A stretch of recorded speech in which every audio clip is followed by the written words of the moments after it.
everyone, welcome back. Emotional patterns.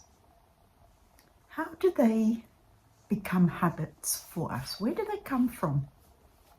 Well, often it can be an ancestral thing that has just been passed down from one generation to the next.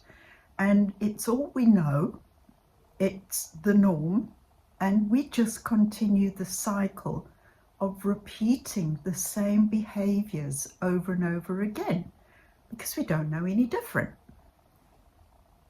Now, the way to break these emotional patterns, if they're unhealthy and not beneficial, first of all, you've got to be aware that you are repeating the cycle.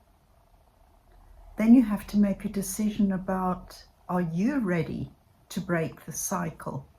And if you are, what can you do? What behavior needs to change? What belief needs to change? And are you ready to do that? Because once you make a commitment to change a particular emotional cycle, a pattern, a habitual way of being, it takes real commitment, because boy, you will be challenged again and again. That cycle will keep popping its head up until you get to the point where you realize actually you're not even thinking about it anymore, because you've shifted that pattern and you're now behaving in a new way. Emotional patterns can have many different variations. One of the most common ones that I seem to hear about is growing up with an emotionally absent parent, often the mother, because she's the one who's around children maybe more than most fathers are. And when you grow up with an emotionally absent parent, it is an incredibly difficult or challenging thing to deal with as you get older, because you haven't been taught how to manage your emotions.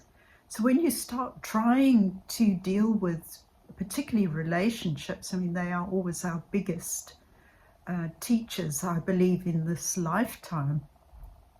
When you're faced with emotionally charged situations, it can be very challenging knowing how to manage your own emotions, how to have a dialogue with the other person, that's involved in that situation, in a way that both of you get your needs met, and that you don't walk away feeling like you've self-sacrificed or self-sabotaged or done something that you're really not happy about and that you regret.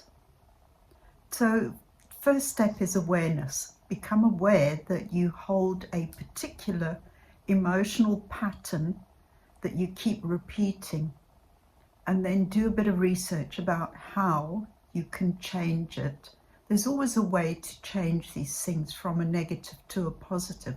It's just finding somebody who can help you to identify the things that need to change, and then you've just got to be consistent in practicing that new way again and again and again until it becomes the new habit, the new emotional pattern.